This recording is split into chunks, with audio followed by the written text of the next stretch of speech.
Hello and welcome to Oak Road Hatter, where we're going to be talking about all things Luton versus Cardiff and looking ahead to the trip to Middlesbrough. I'm joined by Jamie Castle as always. How are you doing, Jamie? Yeah, good, thanks. Not sure about you guys, but that was a cold one last night. I had the winter coat out for the first time of the season, well and truly in the depths of autumn going into winter now. So that's that's all I could think about at the end was just how cold I was. So albeit the first half performance didn't help getting us warm at all. I'm sure we'll get into that at some point.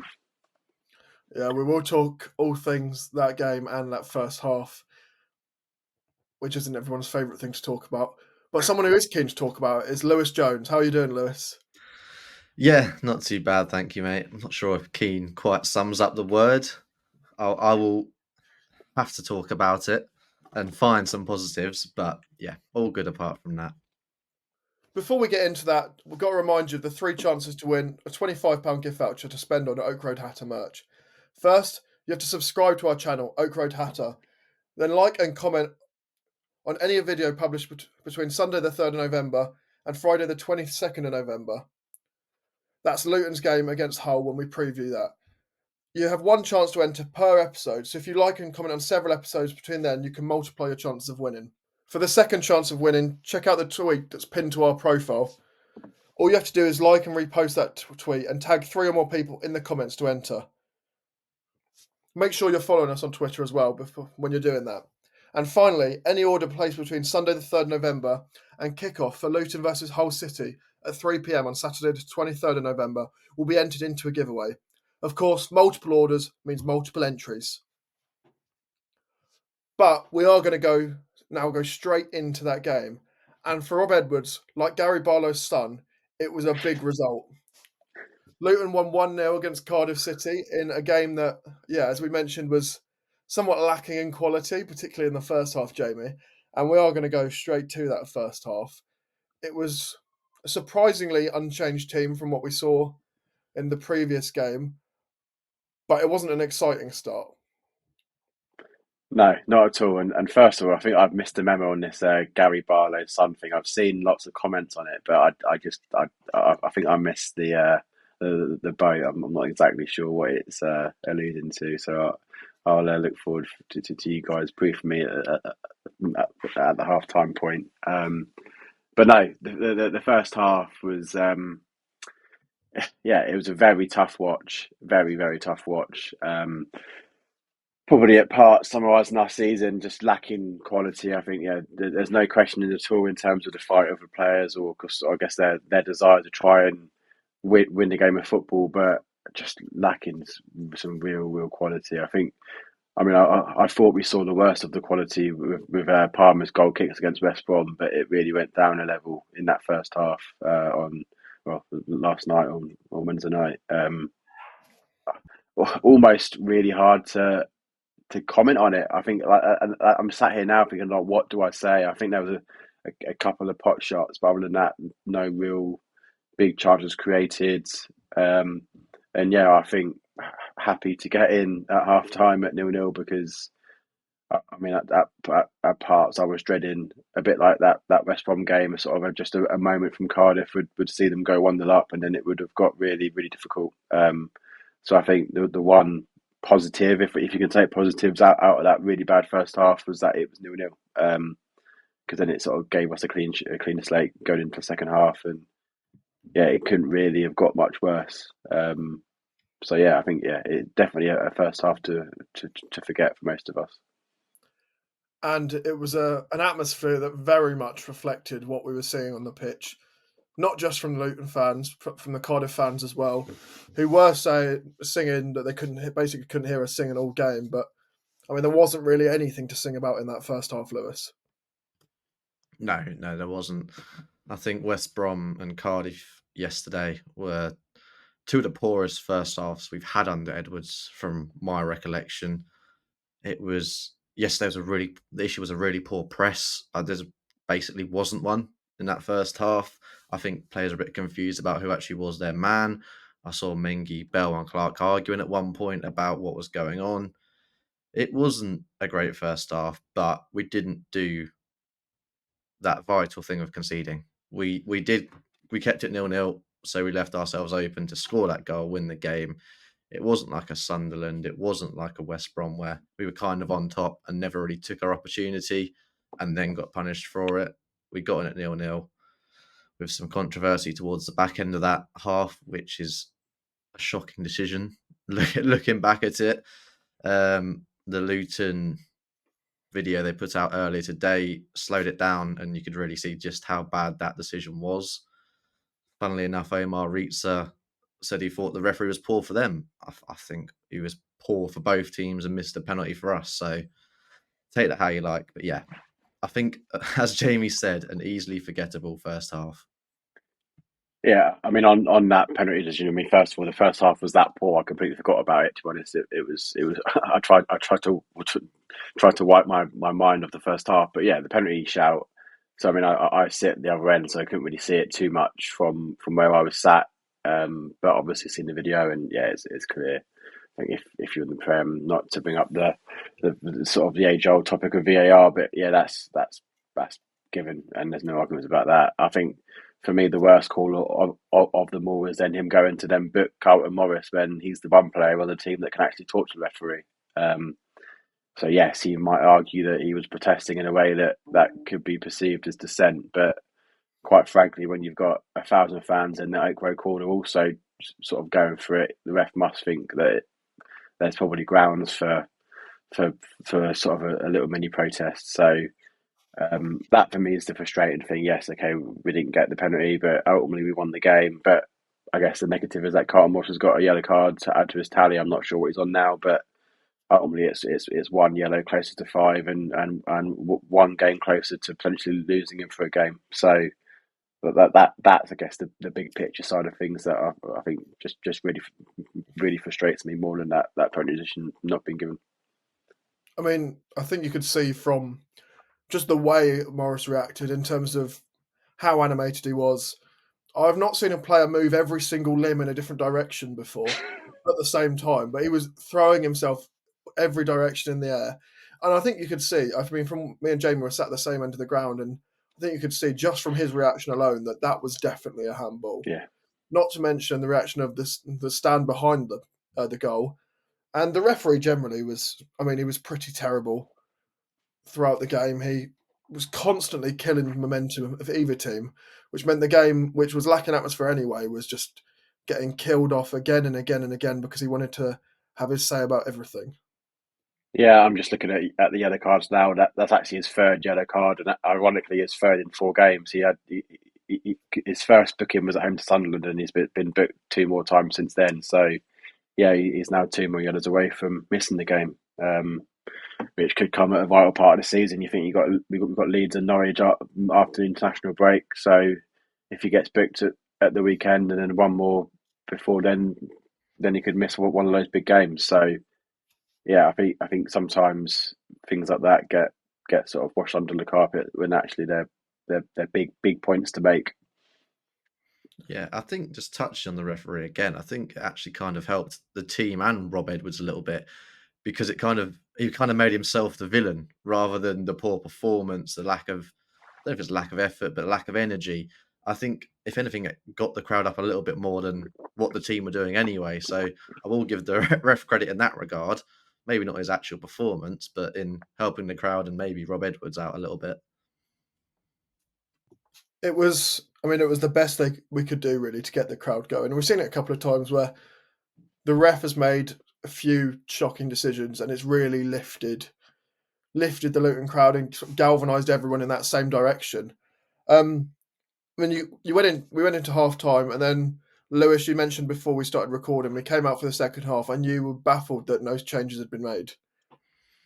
Yeah, especially when you consider the week before we had a poor first half against West Brom, and he's like, okay, fair enough, I need to bring on Baptiste.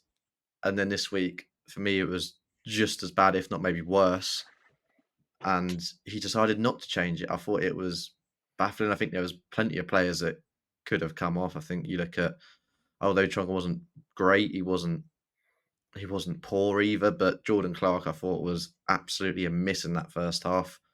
He just couldn't seem to get anything going apart from that one passing move that led to the Amari Bell cross. It just wasn't really working all round, and to not change it or even to change shape a little bit, I found it baffling. Obviously, we got there in the end, but could have made it a bit easier on ourselves.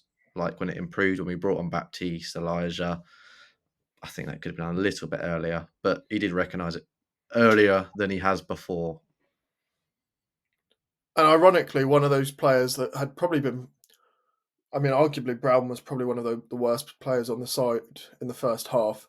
He, again, like you mentioned about Clark, he just could not do anything once he got the ball. It was just pinging off every time he tried to control it or losing it to a defender. But he stepped up and put a brilliant header to put us ahead, Jamie. Yeah, it was a great goal from us. I think a few murmurs of frustration from the home fans from some of Doughty's corners last night early on. I think we sort of struggled to sort of get beyond that first man, and then I mean the first ball that gets in finds Brown and goes in, which I think probably vindicates the reason why Doughty does some of the corners that he does, because he doesn't mean to always hit the first man, but he means to sort of just get it over the top of them. So if it means that he gets 1 out of 10 right, and then that one results in almost a free header for Brown or a player like McGuinness or Holmes or Mengi, is just to give them a free header in the box, I think that it's worth those other 8 or 9 that hit the first man, because I think probably I'm not sure the stats on it, but if there's corners that get floated into the penalty spot, it's really hard to score from that distance and beat the keeper from range, unless it's a real bullet header. But great header from Brown. I do agree to an extent with regards to the first half. His performance, yeah, he probably wasn't the best, but I think not anyone on the pitch, maybe bar Kraus, could say that they were any good in that first half. Just passing range, even from the likes of Amari Bell, who usually is sort of Mr. Consistent, someone you can rely upon even in a bad performance, plays at a decent level. But I thought even Bell in the first half at times was, again, sort of misplaced pass or bad touch. So I think it was just a general bad day at the office, which, I mean, for me, I probably take that as a slight positive, in the sense that it wasn't a tactical issue or sort of bad performances for any negative reason. I think it just wasn't quite falling for us. So yeah, I think it's something that we could easily fix going into future games and sort of and beyond. But the second half overall was much better. Deserved the win in the end. And yeah, I think a big sigh of relief from not only Edwards but the fans as well. And you mentioned Kraus there, and he was one of probably 3-4 standout players, not just for Luton, but on the pitch overall. For me, he was the best player on the pitch yesterday. And I think people, they tell you not to fall in love with loan players, but I don't think he's doing wonders to stop the Luton fans falling in love with him as a loan player. I mean, I've mentioned it on Twitter yesterday, but any player that turns around and is repeatedly trying to get the crowd going and is constantly celebrating everything is going to quickly gain a lot of supporters, Lewis. Yeah, definitely. I think he's everything you want in a central midfielder. He can tackle, he can pass, he can attack, he can run. He's perfect, really. I think Edwards touched on saying he hasn't been at his best. I personally think that's been quite harsh. I think against Coventry and against West Brom, he was our best midfielder. I think he learned his lesson against West Brom, and he does not come off until he absolutely has to, which is why he come off a bit later this week. But yeah, he's an excellent player. I looked at the stats before. I think he won something ridiculous like 10 out of 12 duels. That's ridiculous numbers, even for a centre midfielder. But the way he just gets about, his quality for the through balls as well, something I didn't really expect from him, but he's shown it time and again. So yeah, an absolute delight of a player. I significantly hope we bring him in January permanently.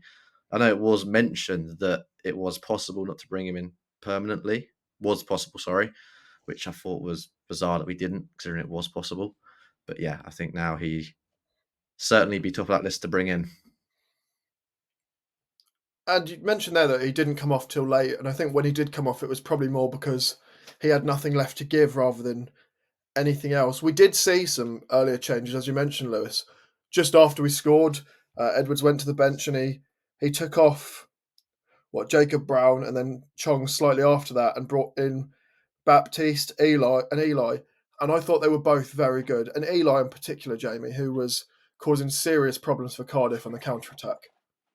Yeah, it was back to his best. I think the change itself probably was planned. I think it's rare that you bring off a player within minutes of them scoring unless it was planned to only give them an hour from before the game. So yeah, it obviously was a plan substitution that they did regardless of the goal. And yeah, Eli came on and back to his sort of Elijah best, just the way he can just absolutely bully a centre forward. He deserved a goal. I was again really frustrated because he was captain in my EFL fantasy team, so he could have easily come away with one or two goals at the end, which would have given me a massive smile. But no, it wasn't to be. There's a few questionable offsides that sort of at the end. I think there's a few debates from Luton fans. Obviously, we're behind the goal, so we can't really see it too much. But yeah, I'm probably frustrated for Eli that he didn't get a goal. There was one moment where he just completely faked it for Gutas, and it basically made for his legs and then ran in beyond. So surprisingly, Eli himself ran out of legs and got caught up, but just that move in itself is sort of exactly summarises what Eli's about. So yeah, I think for me he starts on Saturday, which is good, and then Baptiste again just shows the class that he has. Slightly strange in terms of the sort of like the who he came on for, in terms of Chong for Baptiste, whether that's Edwards going back to that midfield three that he played a couple of years back. So that's something to watch, I think, in terms of where he really sees Baptiste, because for me, regardless of where Baptiste plays, like he should be a starter at some point, whether it's for Chong or for Clark. I think he's sort of one of the first names on the team sheet. He can be that good, so I'll be intrigued to see if he starts on Saturday. For me, I think I would start Baptiste, but I'm intrigued to see just where he starts him on Saturday. Yeah, he did come on. He seemed to play a bit higher up than what I certainly expected, and I thought Clark would push a bit higher when he came on, but no, that Clark stayed a bit deeper, and Baptiste was given a bit more opportunity to roam forwards with Eli. Lewis, just how much did Cardiff sort of play into our hands with the way they pushed numbers forward in that second half? Obviously, it helps because you can hit them on the counter, and we do have some pace. Obviously, Chong went off, but Morris and Adebayo, while not the quickest players in the league, are quick enough. And yeah, I think when we can hit on the counter rather than break down these blocks, it suits us a lot more. I think the way we build up, obviously we use the width with Doughty and Hashioka it was last night. These two getting further forward and easier rather than being pinned back by their wingers helps. Eli coming off the bench, so he's a lot fresher rather than getting battered for 75 minutes, helps as well. They played into our hands, but equally I thought they were a really poor side. I was really, really surprised that these are coming off. I think it was a 6-game unbeaten run. Probably one of the poorest sides I've seen this season. They had a few individual quality players. El Ghazi looked good. Ruben Colwell really impressed me in the middle of the park. I think he gave Jordan Clark the run around quite a few times. Yeah, it helped, but equally I just think we were a better team. And the second half, we actually showed how good at times we can be. Yeah, they didn't really cause many problems at all. And I think that also says how well Luton's defence played in the second half. That back three looks like a really solid option now, Jamie, with Mengi, McGuinness and Bell.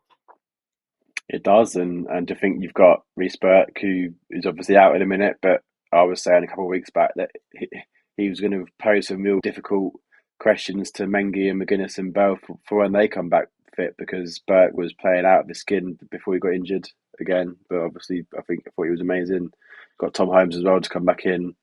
Walters can probably come and play in that back three, and obviously Hashi has done it as well. But he's now coming into his own finally in that wing back slot. So yeah, defensively it looks like we've got some real good numbers and some real good options there, which is a positive sign. And just going on what Lewis said, Cardiff weren't good at all. I think we weren't good in that first half either, but is it a case of us playing down to their level at times? You know, sometimes it's really hard to play against a team that are at times so poor. So yeah, a real big surprise that they're coming off the back of 6 unbeaten.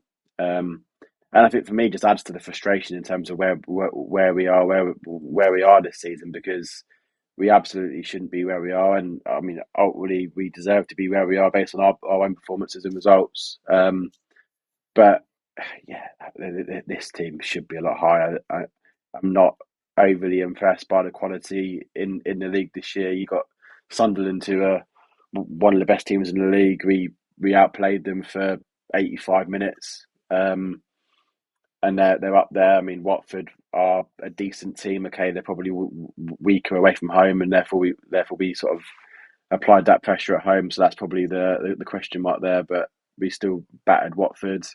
And in the West Brom game, I think obviously West Brom were on the back of a bad run, but they're still a decent side. They're certainly top half, top 10 side. And albeit it was a draw and we weren't great, but even despite being not great, we sort of dominated territory for large parts. And then again last night, a Cardiff side that were on the back of 6 unbeaten to not really be threatened at all by them. You sort of get going forward, and they weren't too great defensively. I think it was again more lackluster attack at times from us. So yeah, this team we've got has so many more levels to go, and I think that adds to a bit of the frustration from Luton fans, but also probably leans into why we should just be a bit more patient with them, because if we really click into gear and get up the levels that we all know that these players have, it should be fairly easy to climb this table.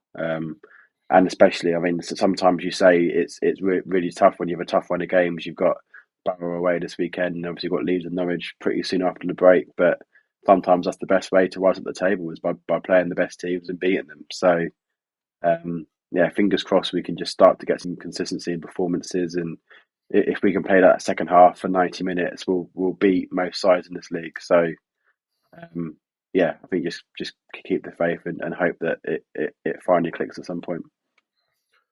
And it was a good result, and it looked like it was all going completely right for Luton last night towards the end of the game. And then right towards the end, Alfie Doherty gets injured in a really innocuous sort of situation. He just sort of got, I think, because they had 2 very big strikers on. I couldn't believe the size of, was it Kanga they brought on right towards the end? He came on, and I think the reaction around me was just, oh my word, he's massive. And I think the Cardiff fans were singing if he scores there on the pitch, so that clearly shows how good he is in front of goal. But Alfie got injured in just a sort of coming together with one of their strikers, and it looked quite bad in terms of he was down for a long time, and then the stretcher came on. But he came back on the pitch, Lewis. What did you think of the decision to let him back on? It's an absolutely bizarre one to me. The fact it felt necessary to call a stretcher means for me personally that there's no way he should ever be back out on that pitch that evening. And I can imagine what Alfie's like. He seems like a personality. He seems like he always wants to win.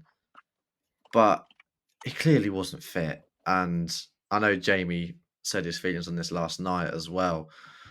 It's just bizarre. And I think Edwards touched on it after the game, saying he wasn't too sure how he was. And he did apologise to him at the end because he didn't quite realise how bad the injury was. But it's an absolute mystery why sending him back out there, given our current medical state with defenders and previous medical state with defenders. They're just injured all the time. And you send someone who's clearly injured back out there for, I don't think it's even 2 minutes. And they don't think he touched the ball either. So he really wasn't necessary or needed, because Cardiff they just ignored him. They're like, well, he's not going to do anything on the ball, is he? Because he can barely walk. So, yeah, I'll hand over to Jamie because I know he's definitely got some feelings on this. Yeah, I mean, I won't lie to you guys. I was absolutely livid. When he came back on, I mean, as Lewis said, I mean, the fact that they brought on a stretcher, I think, says all you need to know. Okay, in the end, he managed to walk off, but the second he walked onto the pitch, you could just see it. He was quite clearly in quite a bit of pain. It's just, yeah. To think of the issues that we've experienced, okay, albeit at the minute we seem to be on the better side of it, but think about the issues we've experienced injury-wise, especially defensively, you sort of think, no wonder.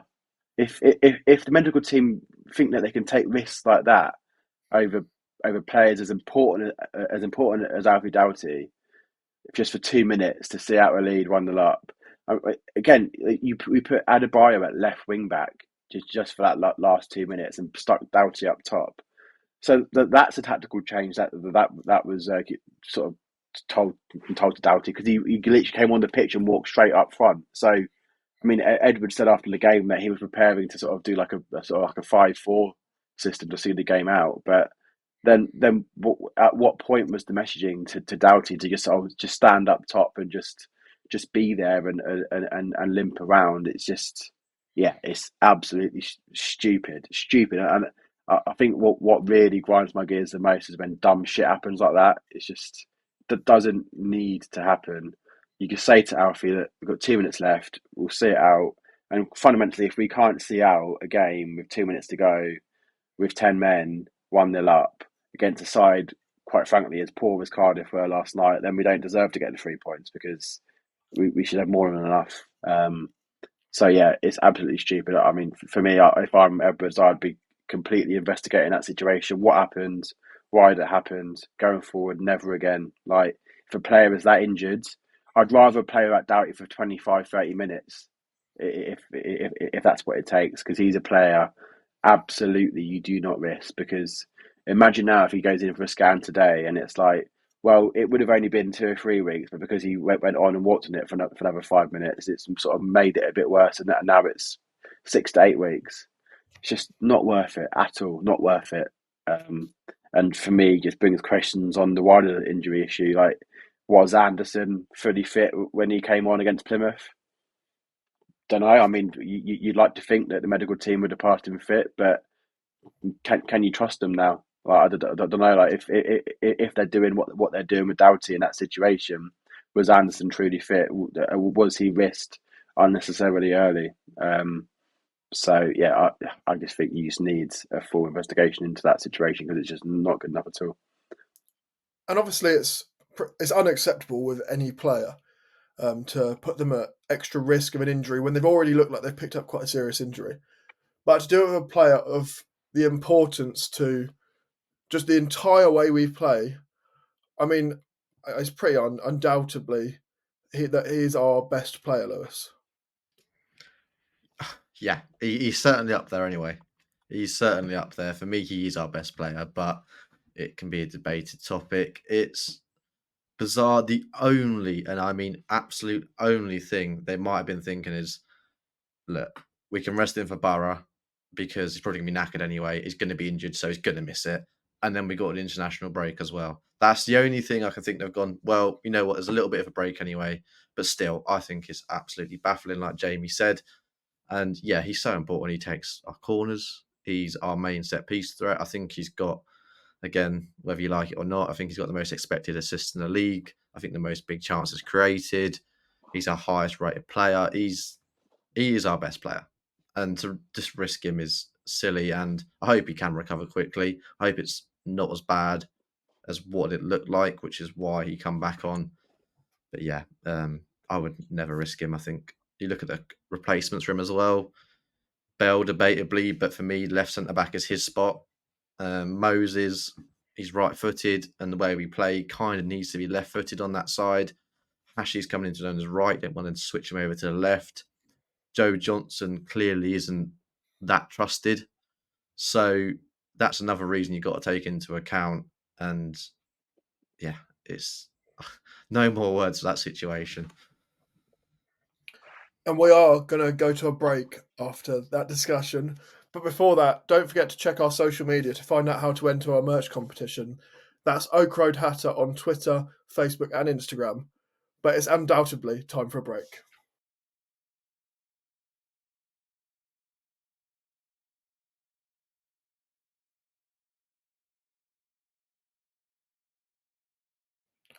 Hello and welcome back to Oak Road Hatter, where I'm still joined by Jamie and Lewis, and we're going to look ahead to the trip to Middlesbrough, which we're going to have to start and talk about it. It's a 12:30 kickoff in Middlesbrough, Jamie. How frustrating is it that the EFL and Sky continually do this. Yeah, I mean, it's not only is it a 12:30 kickoff in Middlesbrough, but it's the second week in I think as many weeks where we've had a Wednesday night game followed by a Saturday 12:30, which I think forget distance is just completely unacceptable. Um, yeah, people will moan about the Premier League and actually how that is annoying, but I think the way the Premier League do it, okay, sometimes it's annoying being a Sunday game or the days changing, but I think they have some common sense and take that into account, whereas the EFL just don't think and just think, yeah, we'll pick that game, we'll put it at 12:30 and job done. But then to add in the fact that it's 12:30 up in Middlesbrough, one of, if not the longest away days of the season for us, probably up there with Sunderland and Plymouth. I mean, it's a game that I would have gone to. I mean, my brother-in-law's family are all Borough fans, and we usually go up there and sort of meet up and stuff before the game. But the fact that it's 12:30 and also the fact that there's rail strikes basically north of York makes it virtually impossible. And yeah, no way I'm driving up there. We did it twice for England games a couple of years back. We did it twice in a week, and that was that was as mind-numbing as the first half against Cardiff. So not going to be making my way up to Borough on Saturday. But I guess the one positive for us armchair fans is that it'll be on Sky Sports Plus. That great invention that is, which probably is exactly why they've done it, is to force the viewers to watch it on their brand new shiny platform. But that's my conspiracy theory out of the way. And it was like you. It was a game I was looking forward to going to. Me and my mates were keen to tick Middlesbrough off. It's a ground that a few of us haven't done yet, just because whenever we've played them, we've just not been able to go. But because of the kickoff time on a Saturday morning, getting there in time was just off the card. So we're not going to be able to go either. So it's just so frustrating that these things keep happening and nothing seems to be done about it either. It's just, why could they not put a team, Middlesbrough 12:30 kickoff against a team also based up north when they next play a northern team? Because there's plenty of northern teams in the Championship that they could have scheduled this against, but instead, no, we've got a team close to London who've got to travel all the way up there. So, yeah, that's my rant over. But we're gonna look ahead to the game now. So, Middlesbrough come into the game against us off the back of a good result, Lewis. They have been in pretty shaky form up until that point, but they've just beaten QPR 4-1. Yeah, I think consistency has been their biggest issue. I've not watched their games, but I've listened to a few things, looked at a few things. They seem to be impressive pretty much every game they play, even when they lose. They look on paper to be the better side. And I don't expect it by any means to be an easy game. I know their home form is, again, mixed, if not great at all. But they're a very good side and they play very nice football with a very good manager. So it's going to be a difficult game. I think Edwards has also indicated that there's going to be wholesale changes. Kind of said that at the end of his interview. I think with Jordan Clark playing another 90, Krause getting 85 or whatever it was. Morris, I believe, got a full 90 as well. Plenty of players getting another full 90. I don't think they're going to be doing 390s in a week. I think that's highly unlikely. I think we can see Tom Holmes coming in probably for one of Bell or Mengi, possibly even both replaced, but I doubt that given our still lightness at the back. But yeah, it's going to be a tough game. It always is up there. So credit to anyone that's making the journey up there after the past two matches and the ridiculous kickoff time with the fairly high ticket prices as well, although not as high as some of the other teams. Yeah, I'm sure that's something we can discuss at another time. But Jamie, they've got some interesting players and quite dangerous players when they're at their best. I just wanted to look at sort of that attack for them. Ben Doak on loan from Liverpool is a player that Liverpool fans rate incredibly highly, and he seems to be sort of finding his place in that Middlesbrough team. And then also Finn Azaz, who obviously it was at Plymouth on loan, then Middlesbrough got him permanently, and he seems to have really stepped up this season.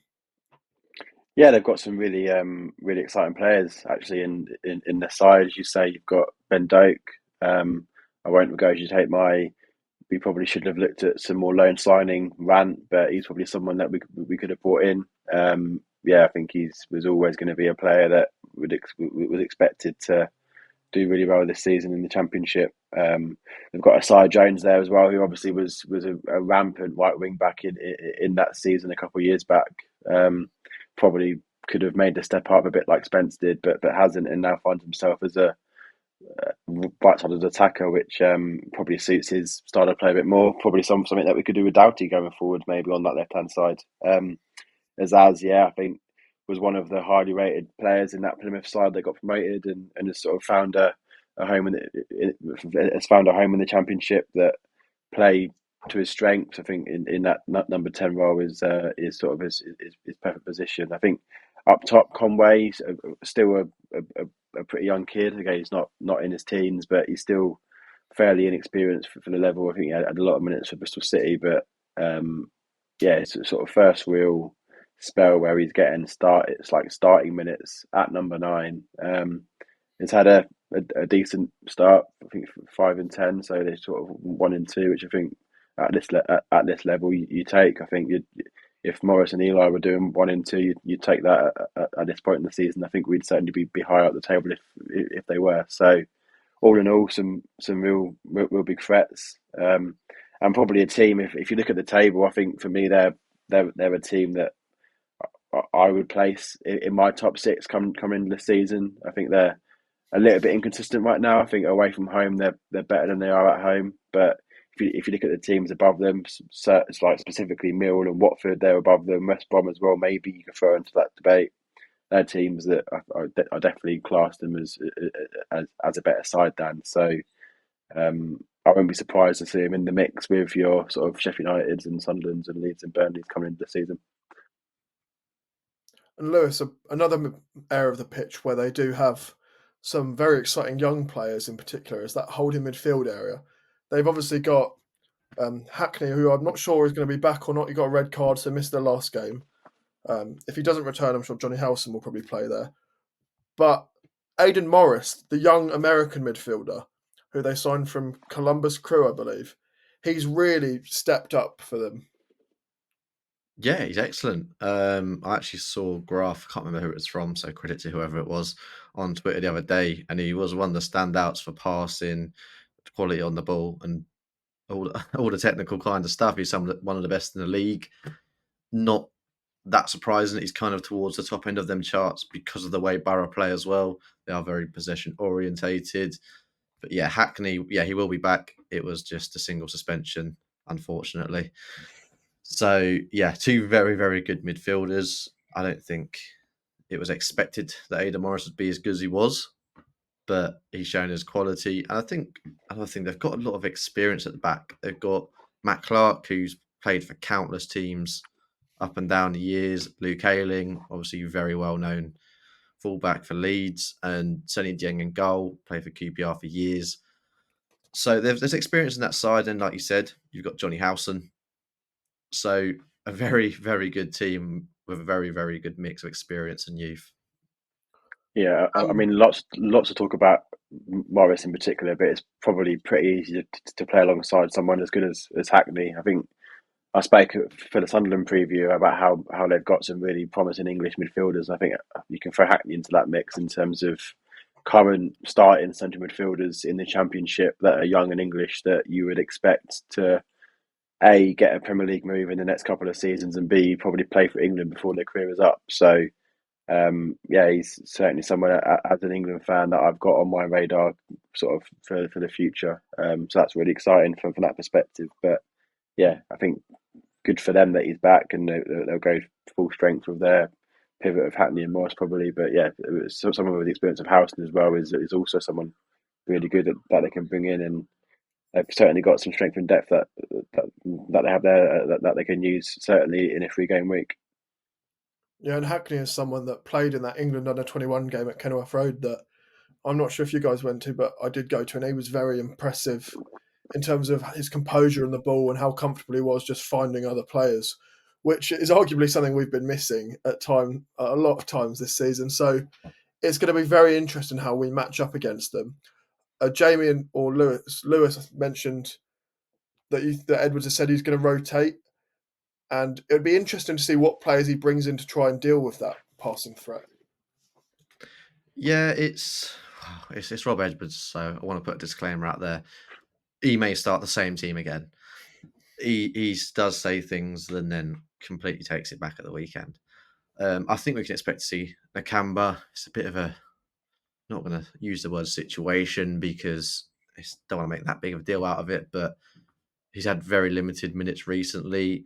I did think he looked a bit slimmer and fitter last night. I'm not sure whether that was because he's wearing the underlayer, base layer, tucking him all in or what, but I think we can see him coming back into the side, especially with Jordan Clark. Clark. I go for when I'm playing.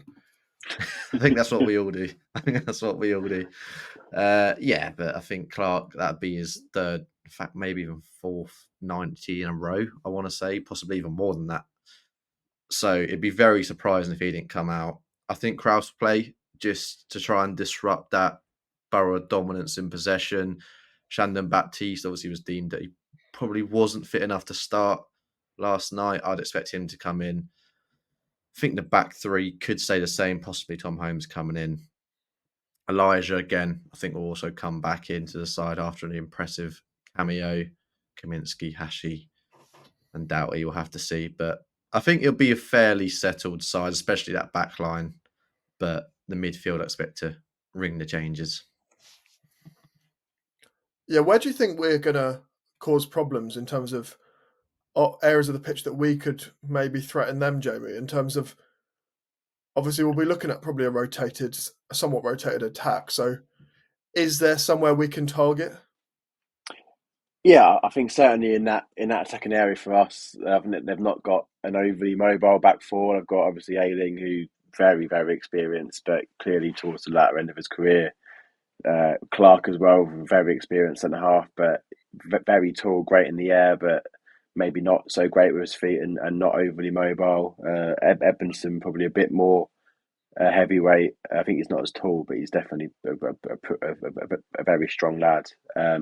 So yeah, I think they've got some strong experience at the back, but with the sort of mobility maybe of Eli and Brown, I think maybe you give Morris a bit of a rest. It seems like he rotated Eli and Brown sort of in these two home games, and maybe he starts them both this game and sort of starts Morris on the bench maybe. I just think with the I guess the mobility that Eli and Brown have over Morris, I think that's probably where we can pose a bit of threat to their centre halves. In terms of the wider team, I think the Doughty injury probably gives Edwards fewer choices. I think I would move Bell to left wing back and then put Holmes at left centre back with McGuinness and Mengi, and then Hashi on the right as usual. So only one change there.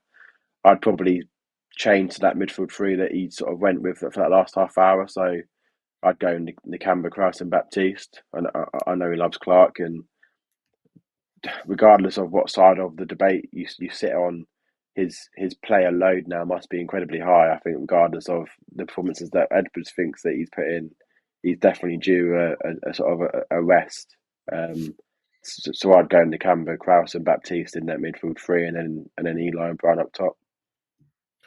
Could you see someone like Walsh coming in and helping us in possession, Lewis? I'd be surprised if he started. I wouldn't be surprised to see him on, but I think it's clear the fact he wasn't brought on last night as well. The fact is that he's a good player, but he's behind quite a few others. He's behind Nakamba. He's behind Kraus. He's behind Baptiste, Chong as well. So there's Clark. So he could make an impact. I think we all know that, and I do like him. He's a very neat and tidy player, but I think you need players that can disrupt play. So Kraus and Nakamba being the two big ones, and then Baptiste a bit more of that creative spark.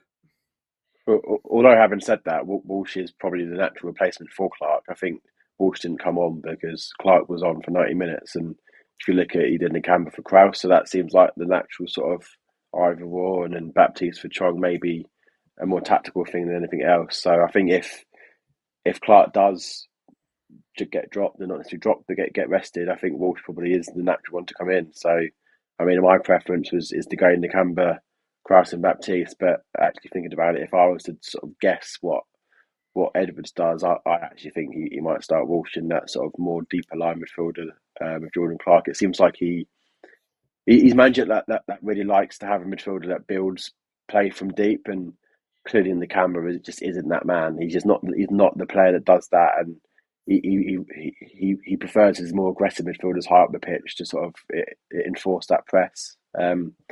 So I think dropping the Canberra into that single pivot was just a case of needs must. Back in that season we got promoted, but I think this season he wants a more technically gifted player on the ball, and I think Walsh probably fits that mould a bit better. So in reality, if I was to do a prediction rather than a preference, I'd probably predict that Walsh comes in for Clark. And we're gonna do some predicted teams, which, with all the different names we've thrown at each other, is going to be quite difficult. So, Jamie, I'm gonna come to you first. I think you said that you think the defence will stay pretty much the same, didn't you? Yeah, bar obviously. I mean, I'm going to assume for just basically just how bad Doughty looked at the end, I'm going to assume he's injured. So yeah, I think that means that Bell is our natural replacement for Doughty. I think when everyone's fit, so I'd probably shift Bell to the left wing back role and then drop Holmes, who was before his suspension was very good on that left side of the three as well. So it's not really a massive downgrade. I think probably actually ironically when you're in a game such as Middlesbrough away, you want the more aggressive defenders, which Holmes probably is. So not an overly bad change. So yeah, Holmes, McGuinness and Menga the back three, and Hashoka right wing back is probably my back five. Then if it's a prediction in terms of predicting what Edwards does, I probably would say Walsh, Kraus and Baptiste. I think he really does like Kraus in terms of the way he plays in midfield, and whilst again it would be a third start in a week, he did get brought off early in the first game, and then he got brought off a bit later in the second game. So he's clearly using him sort of effectively and trying to rest him when he can. So I think he starts Kraus alongside Baptiste, and then I would do Eli and Brown, but I think he might do Eli and Morris. So my prediction would be Eli and Morris. Lewis, well, what changes would you make to Jamie's predicted side there? I think it's a really difficult one because I agree with the defence, but then I've also got to take into account the fact that it would then be Mengi and Bell coming in from injury, both playing a 3-game week, and that being 390 minutes. And I'm not sure if he's going to risk that or not. I wouldn't actually be surprised to see Kaminsky in goal as per usual, and then Holmes, McGuinness and Mengi as your three centre halves, Hagioka on the right, Chong at left wing back, which he did do, and then kind of moved into left mid because I think our biggest threat against Borough will be on the counter attack. So I think Chong will be one of his more favoured options to help with that. And then, as Jamie said, predicted, I'm going to go Walsh, Kraus, and Baptiste. But then I'm going to go Morris and Adebayo to lead the line. It's quite funny that for weeks we spoke about having injury struggles all over the pitch, and then suddenly we've got a real depth of options in midfield, so much so that we actually can't agree on a team really. But I'm going to come and do predicted scores now, and that for me is even harder than the lineup prediction. And Lewis, I'm coming to you first on that. Well, go for form of our last few games. There's probably not going to be too many goals, and although we haven't scored too many against West Brom and Cardiff, and they were both at home, we haven't particularly looked like conceding many either. So I'm going to go for a fairly boring 1-1, which is a good point for me away at Middlesbrough. Jamie? I think we'll go there and put in a decent performance. So I don't think it will be a game like Coventry or Sheffield United where we were incredibly frustrated in terms of performance. But I just think they'll have too much quality for us, which isn't necessarily a bad thing. I think even if you're up there in the playoff push, going to a side like Middlesbrough losing but by a fine margin isn't disgraceful anyway. So I think we'll go there and lose 2-1. I mean, it's a bit of a. I thought you were going to say a draw, but I know a 2-1 defeat away at Middlesbrough. Yeah, I agree. I think they'll probably be one of the sides that are right up there come the end of the season. But I agree with Lewis, and I think it will also be a 1-1 draw, which I think is a good result as well. I think most teams would be happy to go away to Middlesbrough when they're in form and get a point. We'd love to know your score predictions if you're watching or listening. So let us know in the comments on YouTube or tweet us at Oak Road Hatter. And that reminds me, before we go, we've got 3 chances to win a £25 voucher for our Oak Road Hatter merch. So for the first chance of winning, subscribe to Oak Road Hatter on YouTube, like and comment on any video published between the Sunday the 3rd of November and Friday the 22nd of November, which will be the Hull City preview pod. And you have 1 chance to enter per episode. So the more episodes you comment and like, the more chances you'll have of winning. For the second chance of entering, follow Oak Road Hatter on Twitter or X and like and repost the competition tweet pinned to our profile, and then tag 3 people in the comments of the post. And for the final chance of winning, place any order between Sunday the 3rd November and kick off for Luton versus Hull City at 3 p.m. on Saturday the 23rd November. The more things you order and the more times you order, the more chances you'll have of being entered into our competition. We're really keen to get as many of you wearing our merch as possible, so hopefully a few more of you will think maybe that's something I could buy someone for Christmas. And keep an eye on our socials for more exciting content coming from us both on the website and the merch side of things. But from me, Jamie and Lewis, thank you very much for listening.